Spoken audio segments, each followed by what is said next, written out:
I just finished this quilt top that has 24 Ancestry photos that I'm going to give to my husband, and I also included a couple flaps that have documents underneath, and I typed this up into a pattern that's available on my website aquiltingtale.com if you'd like to give it a try, but I'm going to show you now the steps I did to make it.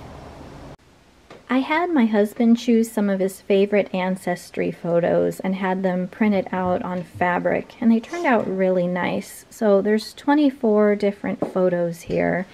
And then in addition to that, I also wanted the company that did this to try printing a couple documents a little larger for a special twist I'm going to do on this quilt. So I have his great-grandfather's discharge papers from World War I, and also a map that shows kind of the territory in the area that his ancestors used to live, and their farmland that they had was marked there. So I'm really excited to incorporate these into his quilt. In addition to the photographs on the fabric, I'm also going to be using this fabric that I got for the backing. So it kind of reminds me of the elevation maps, and my husband really enjoys hiking, and I thought the brown tannish color would look good with the sepia tones in the pictures. And then he's also really into fly fishing, so I got this fat quarter bundle several years ago, and I've been holding on to it, waiting for a good project to use for a quilt for him. And so this is called Fishing Lodge by Penny Rose. And then I just got this fat quarter at a quilt shop. I just picked it up because it had all the national parks, and that's something else my husband really appreciates, are the parks. So I just thought that this would be his family, and just set in a top and backing that represent his interests. And then I just got this pretty kind of royal blue for the sashing.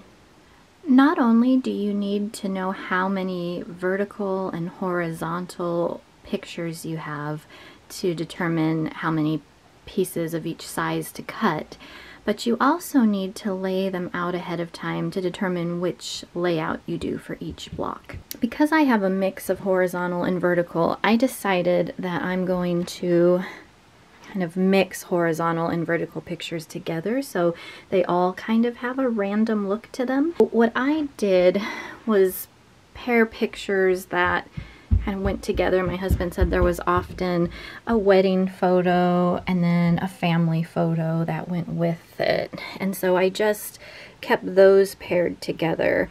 You need to know which one's going to be in the upper left, upper right, bottom left, and bottom right in order to know how to lay out each block. But the number of pieces for the horizontal or vertical block will stay the same. So just a consideration to keep in mind as you are deciding how you're going to lay out your pictures. I've got all my pieces cut, and as you can see, this was a 14-piece fat quarter, and I still have quite a bit left over. I have my first set of 4 pictures to make my first block.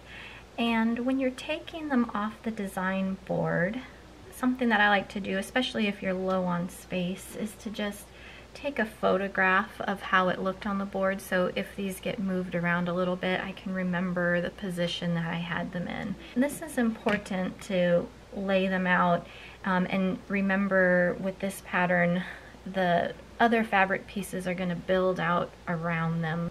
One more tip to help keep these straight is to make little labels. I just have some fabric scraps, and so I have, if this picture is going to be in the bottom right hand corner of the block, I'm going to put a BR for bottom right, and then this one is going to be in the bottom left.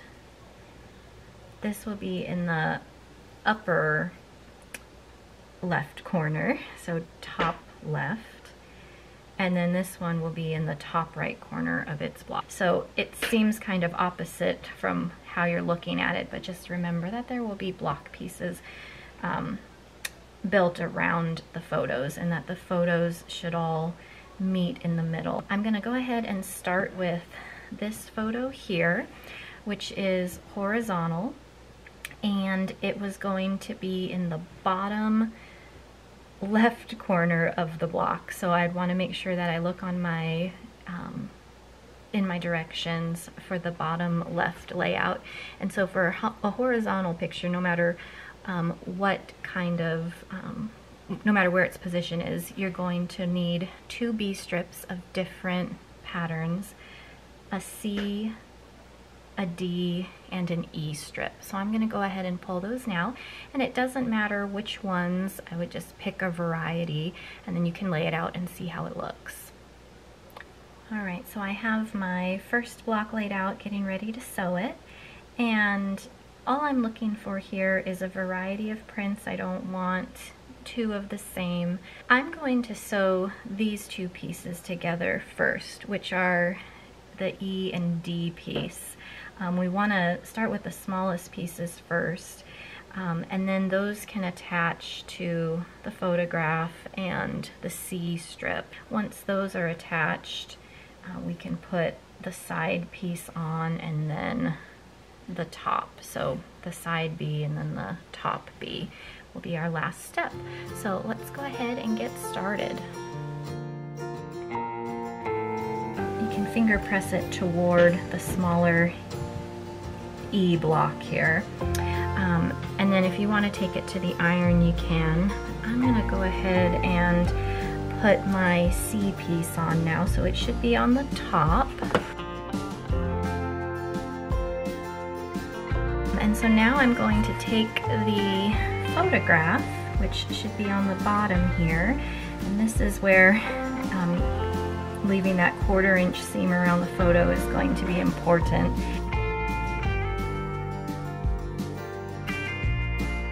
So now I'm going to do the side piece, one of the B sides,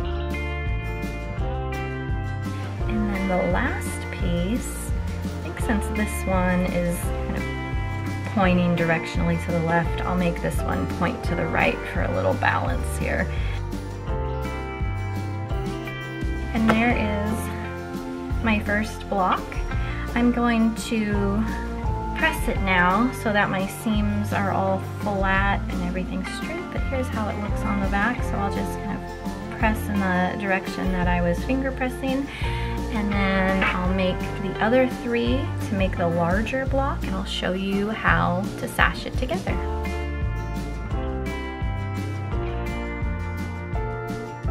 When it's time to do a vertical photograph, you're going to need 4 of your fabric strip pieces. So you're going to need a D, C, B, and A strip.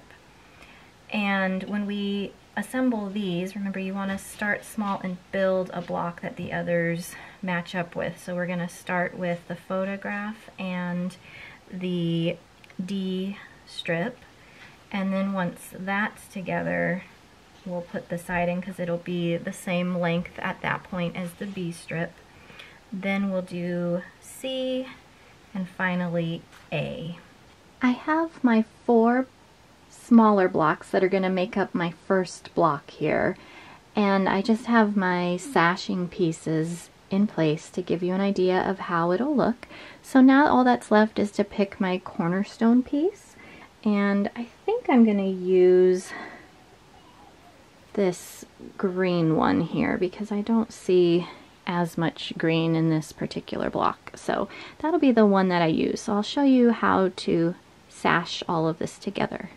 The first thing I do when I sash my pieces is to look at the block, the large block I'm making, as 2 different halves. And so this is my top half here with the vertical strip, and so I'm going to sew a 1/4 inch seam on this side, and then I can just finger press it open, and then again right sides together, sew along the right edge here.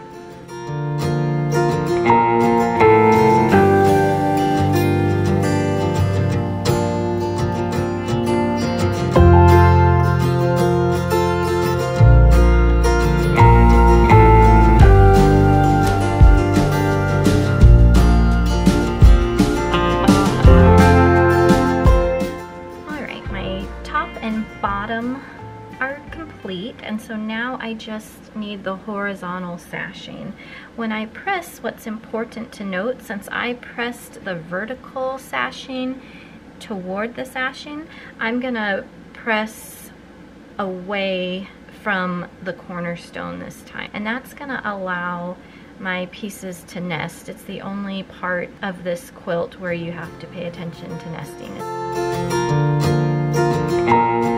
Okay, so I'm gonna just iron this now and then join it to my top and bottom top halves.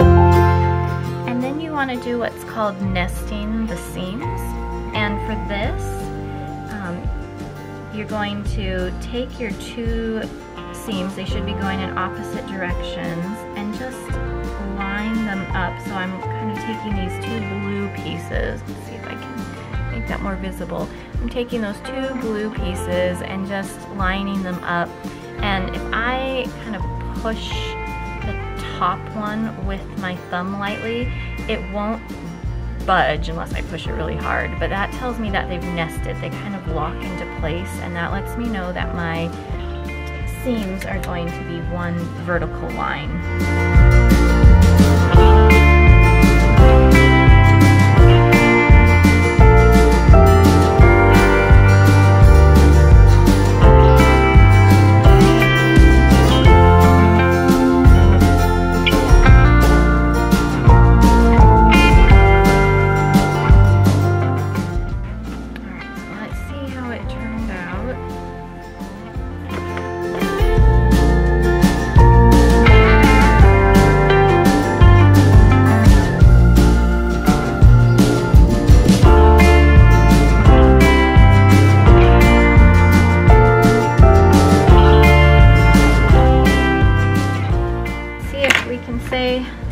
One block down. So here's a finished block, and I'm really pleased with how it turned out.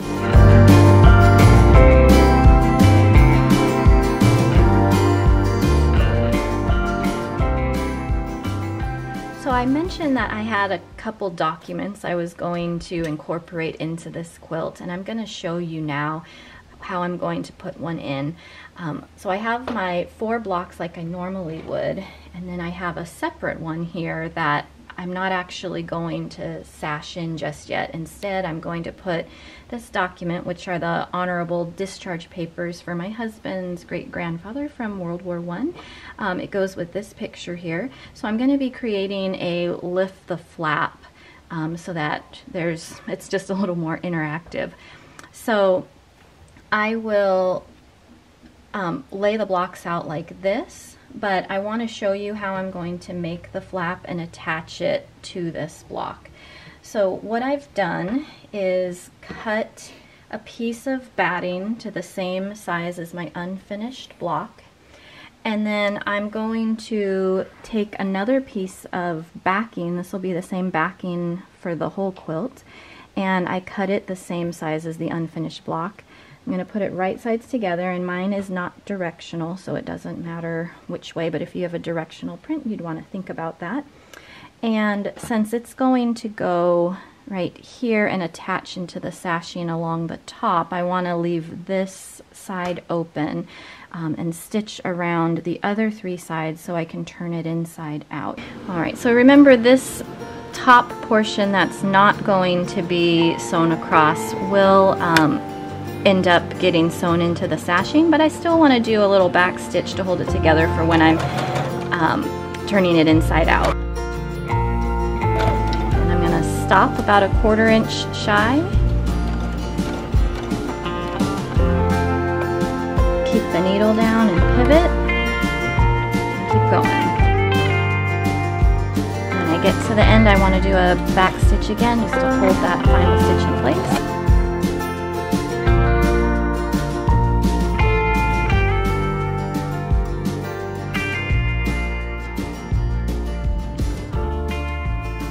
Okay, so before I start quilting this piece, I just pulled out some threads that I have on hand that I thought might coordinate well with this, and so I just kind of pulled them out to see what they'd look like, and some are have a little more sheen to it than the others.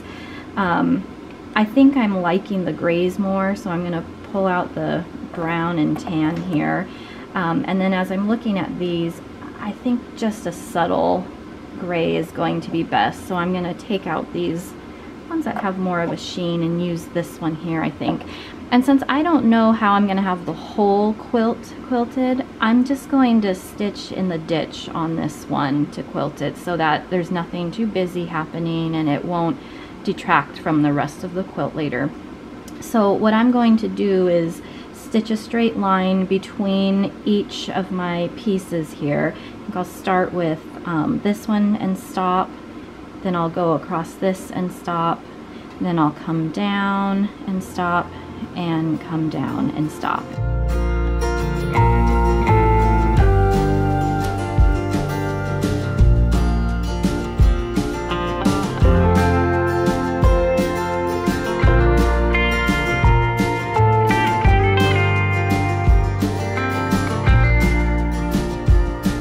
So I'm ready to do the sashing now and put this flap under the sashing that's going to go between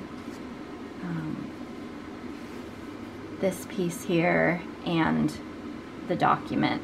So before I can sash that on, I need to do the two vertical pieces. So I'm going to do that first, and I'll come back when it's time to do the horizontal sashing. So I'm ready to get the flap attached, and what I'm going to do is align the edge of the flap to the edge of my seam allowance here, and then I also want to get it close to my blue sashing strip here. I want to just make sure that it's going to be straight and not crooked on there, so I'm going to put a few pins in just to hold it in place, and I want it to just barely be touching the sashing strip. And again, these pins are just going to make sure that it's not going crooked. And then I'm going to take my horizontal sashing strip. This time I have the seams pressed to the outside so that they can nest with these seams pressed to the inside. So I'm just going to nest them in here. And that's why we didn't want the flap touching exactly on the line, because we want to have that nesting room.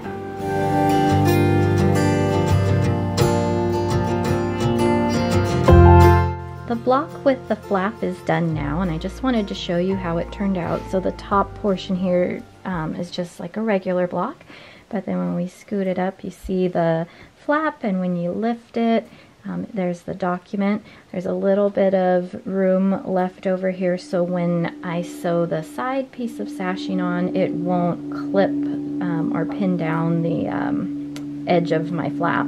That's ready to go, and if you need your flap on the top portion of your block, you do the exact same thing. You just wait till you're sashing all your bigger block pieces together. So we'll have that same sashing going along the top when we connect it with the other blocks, but I'm really happy with how that turned out. To make the borders, I align the selvage edges and fold the fabric in half again so the raw edges are also together. Next, I trim off the selvage edges, pressing hard enough to go through all 4 layers of fabric. Then I unfold it once so the trimmed edge is at the bottom and the remaining fold is at the top. Align the folded edge along a horizontal line on your ruler and trim the left side to square up your fabric. Now cut the number of needed strips according to the border width in the pattern. I sew 2 sets of 2 strips together and attach the side borders first. Place the seam of the 2 strips on the center of the sides to be sure your border is long enough, and trim the excess once sewn. Here are some close-ups of the finished top.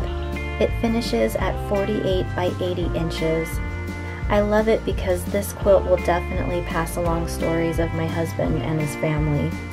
Whether you're making an ancestry quilt or want to showcase any photos or documents printed on fabric, this pattern is a great one for it. You can make as many flaps as you'd like. The process is the same. The blocks come together quickly. You just need to keep photo placement in mind to choose the correct layout for each smaller block. My pattern directions will include a template to help you easily do the math and figure out how many of each strip to cut. That pattern will be available on my website, aquiltingtale.com. Thanks for watching my video on how to make an Ancestry photo quilt. If you'd like to see more tutorials like this, remember to click like and subscribe. My next video will highlight 5 new quilts I just got back from a long-arm quilter. I'm excited to share and hope you'll join me for that. Until next time, make something beautiful.